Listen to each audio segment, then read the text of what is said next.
কাজের মাঝে কিন্তু বরকত রয়েছে। আল্লাহ তাআলা বরকত দিয়ে দেয়। হ্যাঁ? এই সারাদিন কাজ করে, কাজ করার পর যখন টাকাটা হাতে পায় না ওদের মনটা শান্তি হয়ে যায়। কিন্তু আফসোসের বিষয় হচ্ছে আমাদের বাংলাদেশে আপনার বেকারত্ব বেশি। কাজ করা লোক কম। হ্যাঁ? কাজ খুবই কম করে মানুষ। শুধু ধান্দা খোঁজে, কিভাবে ধান্দা করবে। আর এগুলা সব হচ্ছে যে আপনার সংসদ ভবনে বসে করে। আর সংসদ ভবনটা আপনারা জানেন মেবি। সেটা হচ্ছে চায়ের দোকান। এই সংসদ ভবনে আপনার সকল ধরনের যত বেকার-টেকার, যত আজেরা কথার গল্প যা আছে সবকিছু পাবেন এই সংসদ ভবনে। এ হুম? আর বেকারত্বের বেশিরভাগ থাকে হচ্ছে সংসদ ভবনে। তো কাজ যেমনই হোক না কেন, যদি সবাই কাজ করে, হ্যাঁ?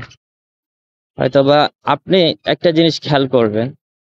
ঘরে বসে যদি আপনি চিন্তা করেন যে, "না, আমি এটা করব, সেটা করব, আমি এটা করব, সেটা করব" তাইলে কিন্তু কোনটাই করা হবে না। কারণ আপনি ঘরে বসেই চিন্তা করতেছেন। যখন আপনি কাজ করবেন, যেকোনো একটা কাজ, ছোটখাটো যেকোনো একটা কাজ নিয়ে আপনি বসেন। ওই একটা কাজের বরকতেই কিন্তু আপনি দেখবেন যে আরো অনেক কাজ খুঁজে পাচ্ছেন। হ্যাঁ?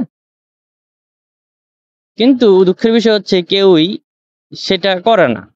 ওই শুধু ঘরে বসেই চিন্তা করে যে, "না, ওইটা করমু" ছিড়ালাইতেছে, এই ব্যবসা দিলাইতেছে, ওইটা করতেছে। কিন্তু ফিল্ডে নামে করছে না। যদি সবাই যারা বেকারত্ব আছে ইয়াং জেনারেশন যদি মোটামুটি সবাই যদি যেটা নিয়ে চিন্তা করে সেটা নিয়ে যদি শুরু করে তাহলে অবশ্যই কিন্তু এই একটা কাজ থেকে অন্য আরেকটা কাজ শুরু হোক।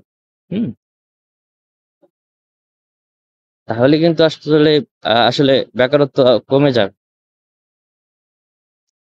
আসলে অলসতা জিনিসটা খুবই খারাপ একটা জিনিস। এই অলস যদি শরীরে কাজ করে এই যে অলসতাটাই আপনার ধ্বংস করে দেয় আসলে। ১ দিন, ২ দিন, ৩ দিন না করতে দেখা যায় যে নড়তে ফিরতে একদম কষ্ট হয়ে যায়। আর আমাদের দেশের মানুষ বেশিরভাগ আপনার চায় হচ্ছে সহজে টাকা উপার্জন করার। মানে শর্টকাট রাস্তা।